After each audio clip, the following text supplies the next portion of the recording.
এগুলো মিথ্যা অভিযোগ দিয়ে। গাইস, দেখতেই পাচ্ছেন আবারও সানাই মাহবুব আলোচনায় চলে আসছেন, যাকে নিয়ে একসবাই আলোচনা সমালোচনার ঝড় উঠেছিল।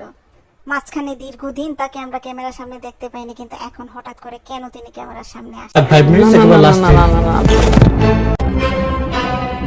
বিয়ে করে তিনি নিজেকে পরিবর্তন করে ফেলেছিলেন, সেই স্ট্যাটাস দিয়েছিলেন তার ভেরিফাইড আইডিতে।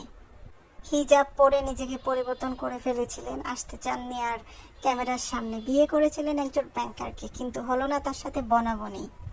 দুজনের সাক্ষাৎকারে বলেছেন একজন আরেকজনের গায়ে হাত তুলেছেন, তারপরেই হয়েছে দুজনের ছাড়াছাড়ি।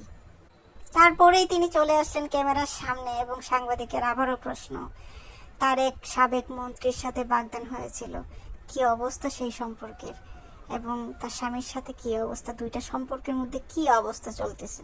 কিন্তু এই প্রশ্নের উত্তর দিতে রাজি নন সানাই মাহবুব। তিনি বলেছেন ক্যামেরার সামনে তার পারিবারিক